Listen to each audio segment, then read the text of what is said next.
करमाळा शहरातील मोहल्ला गल्ली येथील समीर हकीम शेख याने मंगळवारी सकाळी 7 विहिरीत उडी मारून जीवन संपवलं होतं।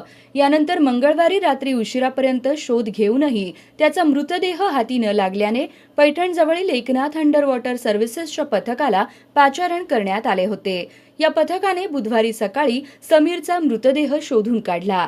समीरने विहिरीत उडी घेतल्याचे कळाल्यानंतर करमाळा नगरपालिकेचे आरोग्य अधिकारी व कर्मचारी तसेच करमाळा पोलीस आणि मोहल्ला गल्लीतील युवकांनी मंगळवारी रात्री उशिरापर्यंत समीरचा शोध घेण्याचा प्रयत्न केला।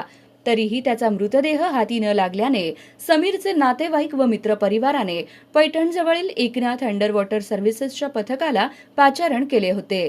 मंगळवारी रात्री करमाळ्यात पोहोचलेल्या या पथकाने बुधवारची सकाळ उजाडताच 7 विहिरीत शोध घेऊन समीरचा मृतदेह अवघ्या 16 मिनिटात शोधून काढला।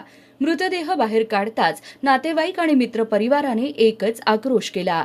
त्यानंतर मृतदेह शवविच्छेदनासाठी उपजिल्हा रुग्णालयात नेण्यात आला। दुपारी अंत्यसंस्कार पार पडले। समीरच्या पश्चात आई वडील भाऊ पत्नी आणि 3 मुले असा परिवार आहे।